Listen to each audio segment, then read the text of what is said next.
This is the early edition, a curated weekday guide to major news and developments over the past 24 hours, curated by Lizzie Jennings and read by an automated voice.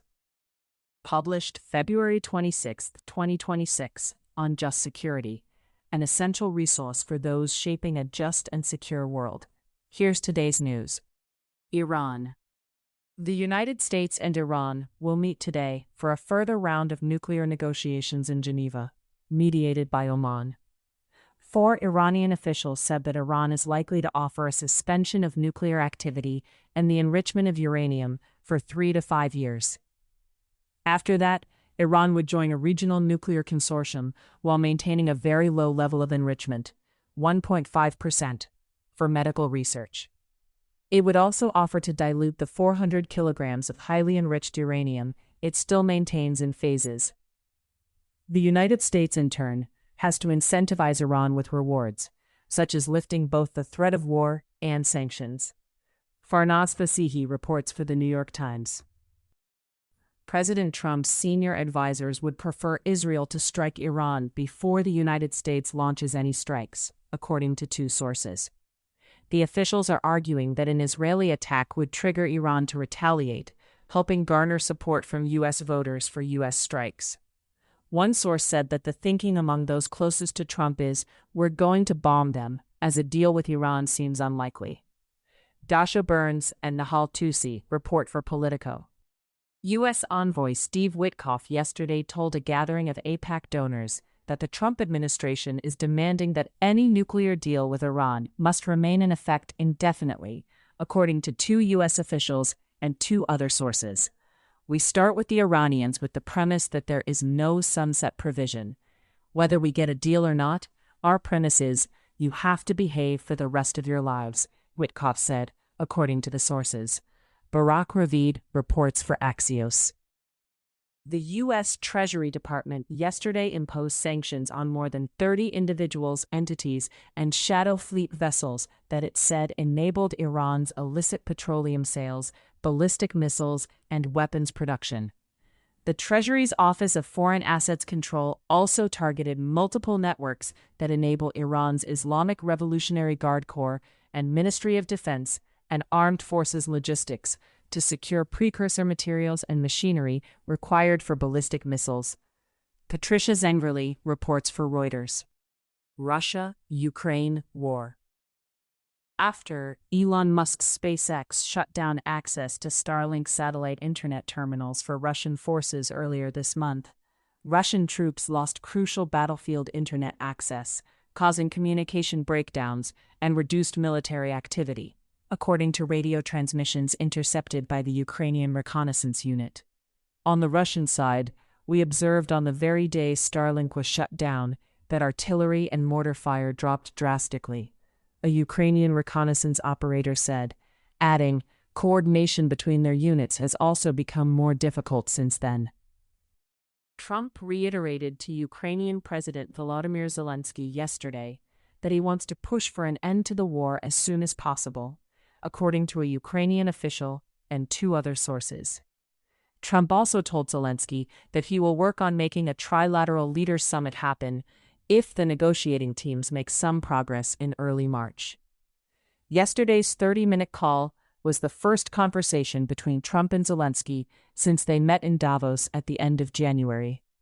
U.S. envoys Witkoff and Jared Kushner are set to meet with Zelensky's negotiating team in Geneva today. Barak Ravid reports for Axios. Images of debris from Russian strikes on Ukraine strongly indicate that Moscow has used the 9M729 cruise missile, which led Trump to withdraw from the Intermediate Range Nuclear Forces Treaty in 2019, according to 2 experts. The specialists based their analysis on images of fragments provided to Reuters by 3 Ukrainian law enforcement sources, Tom Baumforth reports. Israel-Hamas war. Masood and Ali Contracting Co., a Gaza-based firm, has been contracted to build an Emirati-funded compound for tens of thousands of displaced Palestinians in a part of Gaza which remains under Israeli military control, Two Israeli officials and two Palestinian businessmen told Reuters. The United Arab Emirates has not formally announced the housing project, but according to planning maps seen by Reuters, the compound would be built near Rafah. One of the Palestinian businessmen said the project consisted of prefabricated trailer-style units stacked multiple stories high. Rami Ayub, Nidal Al-Maghrabi, and Alexander Cornwell report. West Bank violence. Israeli settlers set fire to vehicles and tents in the Palestinian village of Susia in the occupied West Bank on Tuesday night, residents said. Videos verified by Reuters showed a masked group of men who residents said were Israeli settlers burning property and vehicles. They attack us almost every day, repeatedly, because we live near the main road, a Susia resident said yesterday. The UN has documented at least 86 instances of settler violence from February 3 to 16, leading to the displacement of 146 Palestinians and injury of 64, Reuters reports. Other global developments. Violent incidents involving Islamist groups in the border region between Niger, Benin, and Nigeria rose 90% between 2024 and 2025, and deaths more than doubled to over 1,000 as attacks intensified. The Armed Conflict Location and Event Data Project said in a report published today.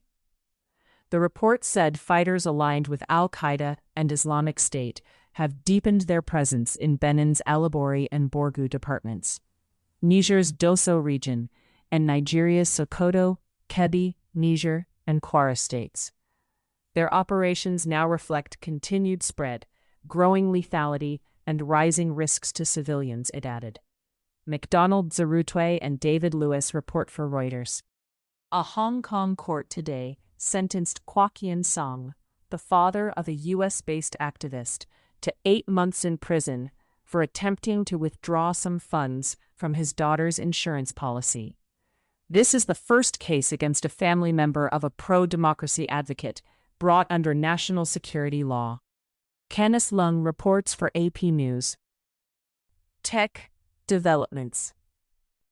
OpenAI has banned a ChatGPT account linked to Chinese law enforcement, which tried to use the AI chatbot to undermine support for Japan's prime minister, OpenAI said in a report yesterday. The operation was unusual and revealed a lot about China's strategy for covert influence operations and transnational repression. Ben Nimmo, a principal investigator at OpenAI, told reporters. Sam Sabin reports for Axios. Major tech companies including OpenAI, Amazon, Google, Meta, and Microsoft are expected to join Trump next week at the White House to sign a ratepayer protection pledge, committing to build or buy their own electricity to power AI data centers. Energy Secretary Chris Wright told reporters yesterday that the event would result in a unified announcement on companies' cooperation. Chuck McCutcheon and Ben Gemin report for Axios. U.S. Foreign Affairs. Zimbabwe has rejected a U.S. health deal that would have provided $367 million in funding over 5 years because of Washington's demand for sensitive data. A spokesperson for Zimbabwe's government explained that the United States was demanding access to biological samples for research and commercial gain, but was not willing to share the benefits for future vaccines or treatments. We will now turn to the difficult and regrettable task of winding down our health assistance in Zimbabwe, U.S. Ambassador to Zimbabwe Pamela Tremont announced on Tuesday. Shingai Nyoka reports for BBC News. The Trump administration has ordered U.S. diplomats to oppose foreign data sovereignty and localization laws, according to an internal diplomatic cable dated February 18th, seen by Reuters. The cable, signed by Secretary of State Marco Rubio, said such laws would disrupt global data flows, increase costs and cybersecurity risks, limit artificial intelligence and cloud services, and expand government control in ways that can undermine civil liberties and enable censorship. Raphael Satter and Alexandra Alper report. British far-right and anti-Islam activist Tommy Robinson yesterday visited the State Department and met with at least one U.S. official, social media posts from Robinson and a department official showed. Honored to have free speech warrior at T. Robinson New Era at Department of State today. State Department official Joe Rittenhouse said, "The world and the West is a better place when we fight for freedom of speech, and no one has been on the front lines more than Tommy." Humaira Pamak reports for Reuters. U.S. Caribbean and Pacific operations. Cuban border troops killed 4 people and wounded 6 during a confrontation with a Florida-tagged speedboat yesterday. Cuba's Ministry of Interior said the speedboat's passengers opened fire on troops after they approached the vessel in Cuban territorial water. In a statement, the Cuban government said the 10 people involved in the attack were Cuban nationals living in the United States who intended to carry out an infiltration for terrorist purposes. The Cuban authorities seized assault rifles, handguns, and explosive devices following the confrontation. Jacob Wendler reports for Politico. Rubio said yesterday that U.S. officials are looking into Cuba's confrontation with the Florida-tagged boat, adding that there was no U.S. government operation in Cuba and no U.S. personnel were involved. "We're going to find out exactly what happened here, and then we'll respond accordingly," Rubio said. Juliana Bragg and Rebecca Falconer report for Axios. The Treasury Department said yesterday that it would authorize companies seeking licenses to resell Venezuelan oil to Cuba's private sector, according to guidance posted on the department's website. The guidance makes clear that potential transactions must support the Cuban people, including the private sector, while transactions involving or benefiting the Cuban military or other government institutions would not be covered. Mariana Parada and Simon Lewis report for Reuters. Former Venezuelan President Nicolás Maduro cannot pay for his legal defense in the federal cases against him because the Trump administration will not allow the Venezuelan government to fund his representation, according to a court filing from Maduro's lawyer yesterday. Erica Orden reports Politico. U.S. domestic developments. The Trump administration told Congress earlier this month that it will not share the classified intelligence that led to a whistleblower complaint against Director of National Intelligence Tulsi Gabbard, citing executive privilege, according to an email reviewed by the Wall Street Journal. In a letter to Gabbard sent on Tuesday, Senator Mark Warner, Democrat of Indiana, and Representative Jim Himes, Democrat of Connecticut, asked who asserted privilege over the intelligence report and on what basis. Dustin Voles reports. Representative Ilhan Omar, Democrat of Minnesota, yesterday condemned the arrest of her guest to the State of the Union, Aliyah Rahman, who was previously dragged from her vehicle by an ICE agent in Minneapolis. Rahman has been charged with unlawful conduct by disrupting Congress, according to Rahman, Omar, and the U.S. Capitol Police. Omar said the arrest sends a chilling message about the state of our democracy. Chris Cameron and Michael Gold report for New York Times. Representative Robert Garcia, Democrat of California, yesterday sent a letter to Attorney General Pam Bondi asking her to explain why dozens of pages of interviews and notes relating to allegations of Trump's sexual abuse of a minor were not among the documents released in the latest tranche of Epstein files. Stephen Fowler reports for Lawrence H. Summers, a Harvard University economist and the school's former president, will resign from his faculty appointments, relinquishing his university professorship, a Harvard spokesperson confirmed to the Crimson. Summers has also resigned as co-director of the Mossavar Rahami Center for Business and Government. The announcement comes months after documents released by the Justice Department showed a close relationship between Summers and Jeffrey Epstein. Mark Arsenault reports for New York Times. Trump administration actions. Around 10 FBI employees were dismissed this week for their work on the investigation into Trump's retention of classified documents at Mar-a-Lago, according to 5 sources. The firings came hours after FBI Director Kash Patel told Reuters that the FBI had subpoenaed phone metadata from himself and White House Chief of Staff Susie Wiles in 2022 and 2023 during the documents inquiry. Patel portrayed the seizing of his phone records by the FBI and efforts to conceal them as an example of overreach by unelected government officials under Biden. It has been known for years that Patel was closely scrutinized by the investigators under Special Counsel Jack Smith, and that some of Wiles's phone records were obtained. Glenn Thrush, Alan Fire, and Devlin Barrett report for the New York Times. Vice President J.D. Vance yesterday announced that the Trump administration would temporarily halt $259.5 million in Medicaid funding to the state of Minnesota over fraud concerns. Michelle L. Price and Ali Swenson report for AP News. Homeland Security Department official Heather Honey yesterday told election officials that ICE officers will not be stationed at polling places in November. Any suggestion that ICE is going to be present at polling places is simply disinformation, Heather Honey said. Andrew Howard and Aaron Doherty report for Politico. Treasury Department Undersecretary for Terrorism and Financial Intelligence John Hurley is leaving his post after privately raising objections to the Trump administration's plan to crack down on alleged fraud within the Somali immigrant community in Minnesota, according to 7 sources. 2 sources said he raised data privacy concerns over the plans in question. Hurley denied these claims, saying, "Anyone who has told you I do not proudly support these America First efforts is either uninformed or malicious."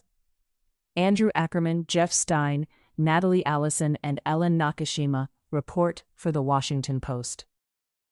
Trump administration litigation. A federal judge yesterday ruled that the Trump administration's policy to quickly remove people to third countries to which they have no previous connection is unlawful, stating that people must receive meaningful notice and the chance to challenge their deportations. Gary Grumbach and Daniela Silva report for NBC News. In case you missed it, yesterday on Just Security. Big Tech's Moment of Truth on AI Safety by Mariana Olazola Rosenblatt. Proving Genocide, Genocidal Intent, and Other Aims by Adil Ahmad Haq. How to Prevent the UN Global Counterterrorism Strategy Negotiations from Blowing Up by Jordan Street and CJ Caleb Pine. Thank you for listening to Just Security's early edition today, February 26, 2026. If you enjoy listening, Just Security's analytic articles are also available in audio form on the justsecurity.org website. To stay up to date on Just Security's analysis of law, policy, and current events, go to justsecurity.org, subscribe to Just Security on Substack, and follow us on LinkedIn, Blue Sky, Facebook, Instagram, and Threads.